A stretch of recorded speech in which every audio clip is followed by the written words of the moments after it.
What's up? This is Gaby Staten Island here on the Craft Growers Network, and I wanted to take this opportunity to share a little bit of my story and thoughts for the new year.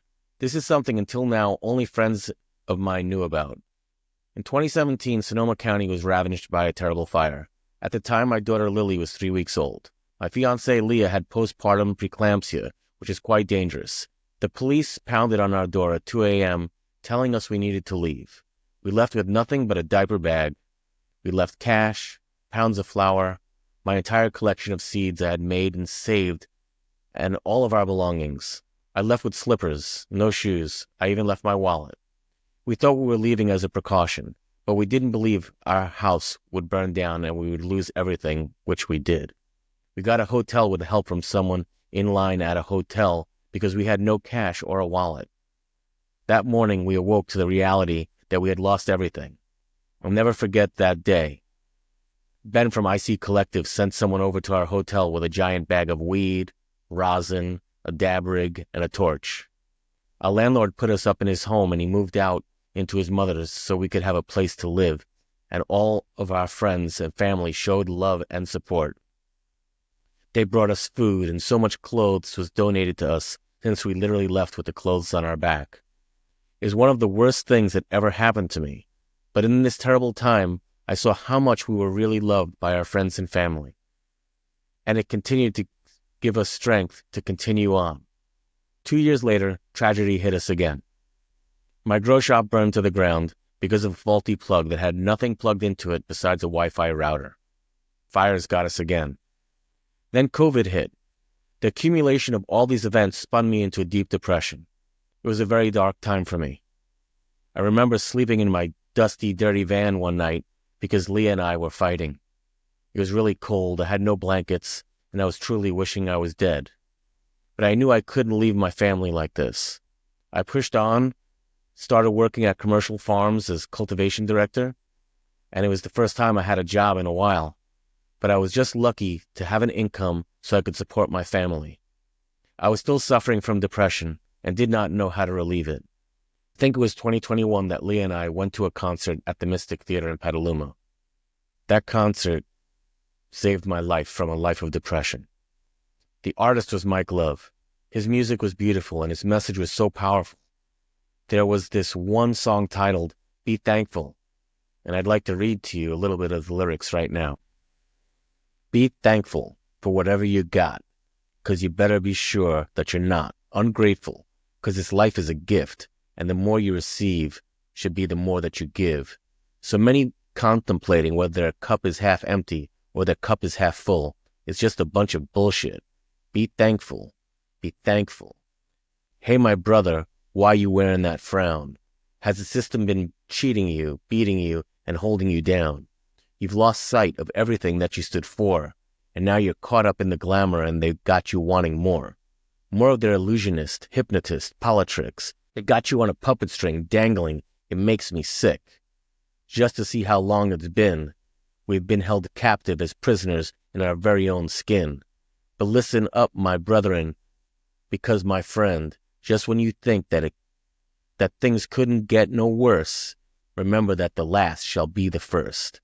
Be thankful for whatever you got, because you've got to be sure that you're not ungrateful. And there's much more. I'm going to put a link in the description, and I hope you guys will listen to the rest of that. This song and Marc Gallo's music changed my life. It changed my complete outlook. It made me realize how lucky and how blessed I am to have the most beautiful family. I have the most amazing friends, and I live in Northern California. So I make an effort to remind myself every day how lucky I am. I tell my family and my friends how much I love and appreciate them. So now to more current times. I was invited to a group on Reddit by Cosmic, who's now a regular co-host on the channel. I made some friends there, including Wolf, who's also a co-host on the channel. I'm so grateful for these guys, and I try to tell them every time we talk. Cosmic, he's the one that encouraged me to just make the first podcast. He offered to help, and he recorded it for me on Zoom. He also taught himself to do meristem tissue culture, and has inspired me to restart my tissue culture education. You can find him at Cosmic Strains Official on Instagram. Wolf, he reminds me of Notsodog in all the best ways. He's soft-spoken and so intelligent. He's been growing for 4 years, but has been so immersed in education, I believe he's more knowledgeable than many people growing for decades. I'm learning from him every day. But most important, he's been a great friend that I can lean on and ask advice and get honest responses from. You can find him on Instagram at Mr. Wolf Grows. Saśa. I met Saśa, I think, about 8 weeks ago. He messaged me on Instagram telling me he enjoyed one of the podcasts. We started talking, and I was not only immediately intrigued by his nursery and what growing in Australia and Slovenia was like, but I was also amazed by how similar our lives were. We made an immediate connection, and we talk almost every day for extended periods of time. I would tell you how to find Saśa on Instagram, but his Instagram handle is crazy, something like Quality Grow Shops, Eberthix. We need to work on that. We got to get him the Slovenian Hobbit Instagram.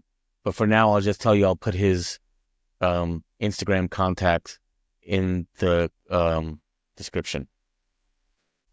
I'm so grateful for these guys, and I wanted to put that out there for everyone to hear. Our guests. We have had some amazing guests, from old friends like Notsodog, the Weasel, Mike Klopp, Michael Wolf Segal, and Dell, whose episode hasn't been released yet, to Marc Gallo, Kevin Jodrey, Chad Westport, and Boston Rob, whose episode I also haven't released yet. I'm so grateful for all of them.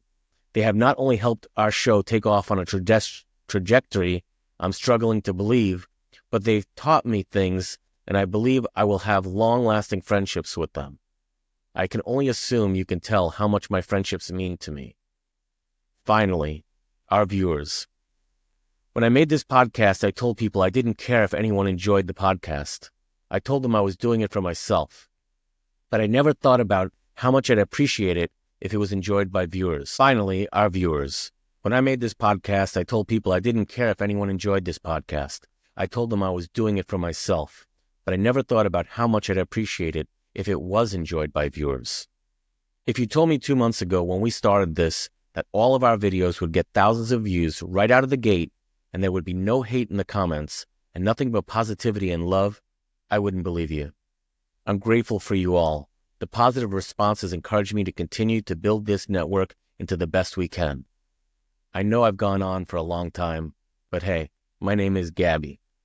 I just want to end it by saying, if you're listening to this, I'm grateful for you, and I look forward to making better and better content for you in the near future. Happy New Year.